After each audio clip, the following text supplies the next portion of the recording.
Bom, já estamos ao vivo de novo. Vamos chamar o Antero aqui porque vamos dar mais uma aguinha para mim, minha secretária Luísa Rossi, por gentileza. Você faz outra live e eu tenho que ficar. Ah, esqueceu a garrafinha, né? Chamando aqui novamente o Antero, porque eu tenho muita coisa legal ainda para falar com ele e não podemos perder. Mas eu prometo só, senão, pô, Antero, Hoje é que prazer, sexta-feira, né? né? Que prazer me atender numa sexta-feira assim. Um beijo pro pessoal aí que está entrando, Fernanda Pelosini. Um beijo para o Carlos Pirro, esposo. Antero está na linha, Antero está entrando. Estou. Eu não Eu te estou lhe vejo. ouvindo. Eu acho que está conectando ainda, vamos ver. Você já me vê? Vejo. Eu não estou te vendo. Deixa eu ver aqui. Vamos ver. Vou chamar aqui o Antero. Antero. Ele me vê, só que eu não o vejo. Antero, está me vendo?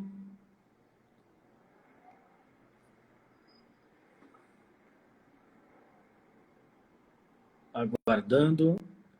Mais 15 minutos, hein? Vamos até 21h15. Aí, voltou. Então, ó, prometo para você, até 21h15 a gente termina essa live.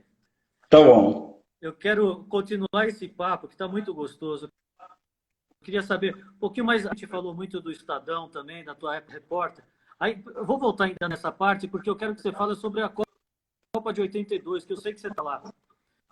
Conta pra gente, quais Copas foram, Antero? Olha, no local, assim, cobrindo ao vivo, foram sete. Foram as de 82, 86, 98, 2, 6, 10 e 14.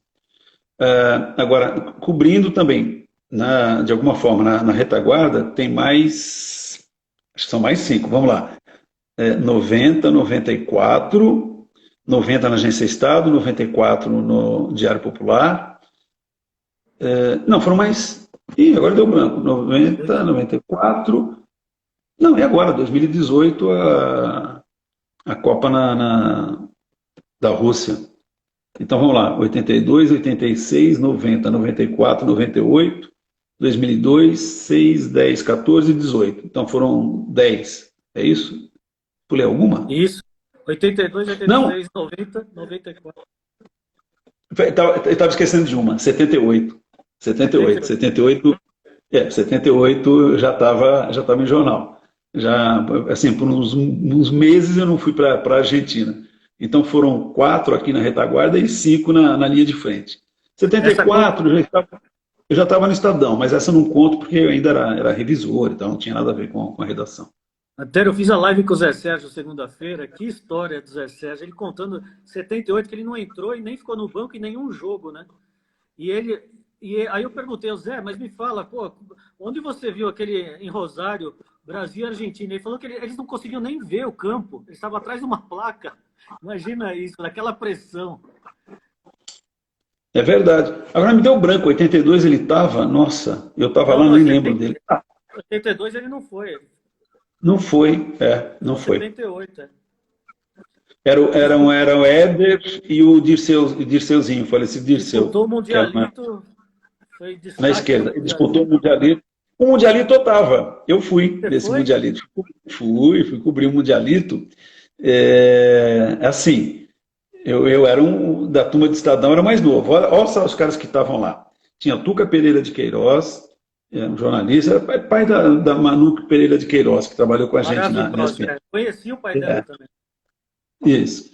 Tinha Sérgio Baclanos, que era outro repórter magnífico, né? Vital Batalha, Fausto Silva, quem mais que tinha? Puxa vida, Zé Eduardo Savoia, nosso companheiro, né, de Fox, de Transamérica, e eu. Eu era o mais novinho lá da tropa. Então, eu não A cobria a Vanderlei seleção. devia estar, Vanderlei Nogueira. Não era no Estadão, não. Eu tô falando Ah, não. Ah, assim, Estádio Jornal da Tarde. E aí eu fui cobrir as outras seleções, eu não cobri o Brasil. Foi aí que eu fiz contato com jornalistas italianos. O Falcão tinha acabado de ir para a Itália. O mercado italiano estava sendo reaberto, tinha sido reaberto em 80. Aquele mundialito foi no finalzinho de 80, primeiros dias de 81. Então havia muito interesse nos jogadores brasileiros. E como eu falava italiano, um colega meu com quem eu perdi contato, mas era um cara assim, maravilhoso, né, se chama Angelo Pesciaroli. Ele falou: quando voltar para a Itália, eu vou falar para você ser nosso correspondente no Brasil. Eu falei: isso é papo furado, né? Vai, pergunta o que você precisa que eu vou te passando. Voltou quando foi para a Itália, um dia me pediram uma matéria, depois pediram outra, eu falei: mas eu não sei escrever direito. Ele falou: não, prefiro o pior italiano do que o melhor português, porque o italiano eu dou um jeito. Aí comecei a escrever, por farra. Me pagavam lá um dinheirinho em lira, na época que era uma mixaria. Mas com o tempo, a lira foi ficando valorizada, o nosso dinheiro lá, o cruzeiro, o cruzado novo, sei lá das quantas, foi ficando ruim. Eu sei que chegou uma época que eu escrevia bastante para eles. E eu ganhava uma grana, assim, não tem ideia, né, hoje o que seja, mas, enfim, era muito mais que eu ganhava no jornal. Porque eles me pagavam em lira, que depois transformava em dólar. Era uma confusão que eu não entendia direito. Mas foi um período assim muito rico para mim em termos de... chegou uma época que eu escrevia em italiano fluentemente. Conversava, tinha fontes lá na Itália. E o Falcão, eu brinco com ele, que eu falo com o apartamento, né, onde eu moro, metade eu devo a ele, porque eu acho que eu escrevi umas 500 reportagens sobre o Falcão, porque ele era o rei de Roma. O jornal tinha sede central em Roma, você imagina, né? Então, e era um terror, Maurício, que era assim, porque por fuso horário, 11 da manhã deles, por exemplo, né, que o jornal já está, eram menos 5, eram 6 da manhã aqui. Meio-dia deles, 7 da manhã aqui. Então, às vezes, os caras me ligavam, por exemplo, 10 da manhã de lá, 5 da manhã aqui. E eu falava: mas são 5 da manhã. Então, eu tinha que mandar minhas reportagens até meio-dia, 1 hora da tarde, horário nosso. Eu tinha que me virar. E não tinha celular, internet, computador, nada. Era telefone e máquina de escrever e correio. Né? Mandaram o correio pelo Telex. E fazia, assim, fiz muita coisa para os italianos. E o Falcão, desde aquela época, eu tenho assim, uma relação com ele muito bacana, porque eu sempre brinco, eu falo: Falcão, olha, eu tinha trauma. Quando tocava o telefone no horário, os caras chegavam e falavam assim: Greco, buongiorno. Eu falava: ai, meu Deus, lá vem chumbo. Mas era também uma fase que eu tenho saudade. A primeira Copa, então, 82, uma das Ao maiores vivo foi. decepções e como jornalista está lá naquele momento, Antero? Olha, eu fui cobrir a Itália. Eu saí daqui, eu cheguei um mês antes da Copa. O jornal me mandou para lá e eu topei. E depois percebi que tinha feito uma besteira, porque meu filho na época era quase recém-nascido. Então eu fiquei 3 meses e meio longe de casa. E aprendi uma lição também. Deixa eu fazer um parêntese. Eu tinha lá hotel pago, tudo pago. Cheguei a ligar para minha mulher e falar: vem com o menino aqui. Depois, pai de primeira viagem, a gente fala: é difícil viajar com o nenê. Não fomos. Besteira. É muito mais fácil viajar com o nenê de 3, 4 meses do que depois, quando eu fiz com o meu, um tinha 4 anos, outro tinha 2. Aí é complicado, porque bebê de 3, 4 meses, você só ali, tá mamando, dormindo, bom, enfim. Meu filho perdeu a chance de ver uma Copa do Mundo com alguns meses. Aí eu fui cobrir Itália, justamente porque tinha meus contatos, na época já escrevia para o jornal italiano, tinha meus contatos com jornalistas e tal, falava a língua. Então eu fui cobrir Itália, eu pelo Estadão, Lito Cavalcanti pela Isto É, Ernesto Palha pela Globo, tinha Araújo Neto, que era um homem espetacular, né?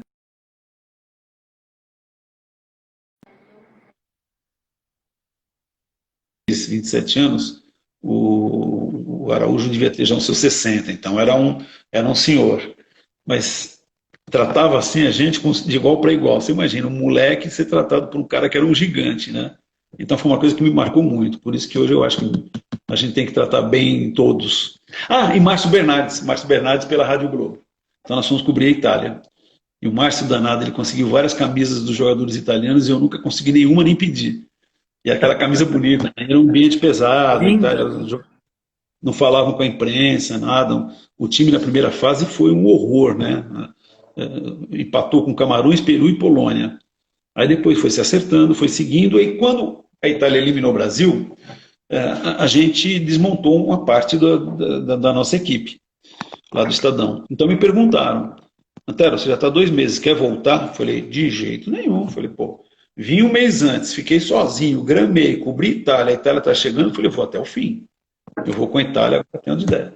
Aí fui até a final. E a final foi curiosa porque, claro, dá tristeza pelo Brasil ter sido desclassificado, a seleção do Tele.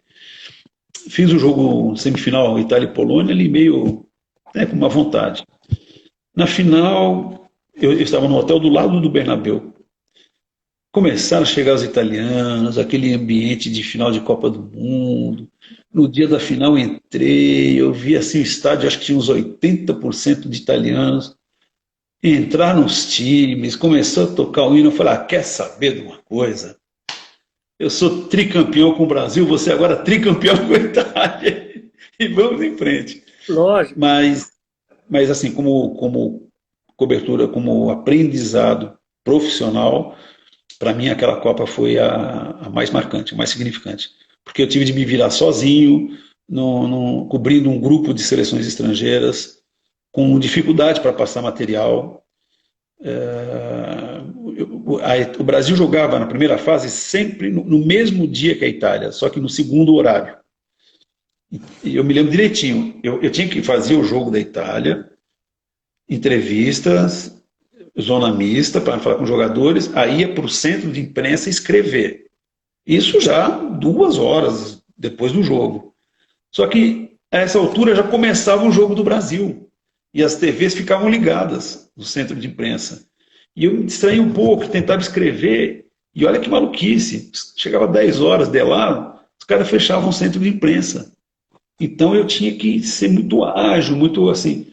Então, assim, sofri bastante, mas coisa que hoje você vê, eu lembro com o maior carinho. De novo, voltamos ao papo da nossa live anterior.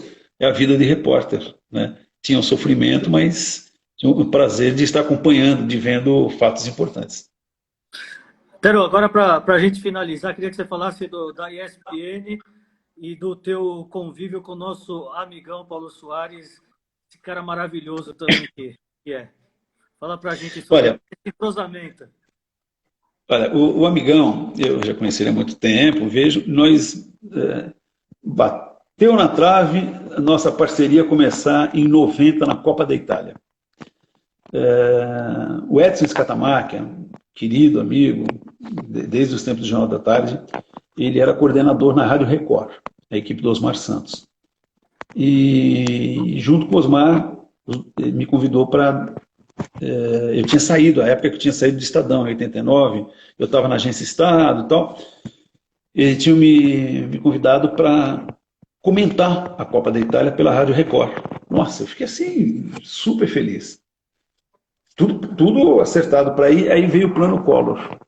Então, todos os planos, né, assim, projetos foram cortados. O Collor confiscou a poupança, aquela história de 30 anos atrás, hein? E com isso, claro, eu era um freelancer e me cortaram. E fiquei muito triste, tanto que um pouquinho antes da Copa, o Scatamaca estava na Itália, ele me ligou falando, Antero, arruma uma passagem de avião que eu dou um jeito de te arrumar um lugar aqui de hotel, te dar uma grana. E falei para ele uma das frases mais doídas da minha vida, mas foi importante. Eu falei, eu não pago para trabalhar. Eu falei, não vou pagar do meu bolso uma passagem de avião. Eu achei que era uma coisa inadmissível e mantive a minha postura. Então não fui. E o Amigão, eu cheguei a fazer programas de preparação para a Copa com o Amigão e o Osmar, que o Amigão estava na Record na época. Aí nós fomos nos encontrar em 94, quando começou a ESPN. Nós temos uma diferença lá de 3 meses, eu acho. Eu entrei no fim de janeiro e ele entrou nessa época, aqui em maio. E começamos a fazer campeonato italiano, a gente fazia campeonato brasileiro, Copa do Brasil, depois vinha Champions. E já naquela época, tínhamos as crises de riso. Só que a imagem não tinha imagem, era só o som. O que acontecia? Um desligava o microfone enquanto estava rindo. Então ninguém via isso daí. Então a coisa é antiga, ela é velha.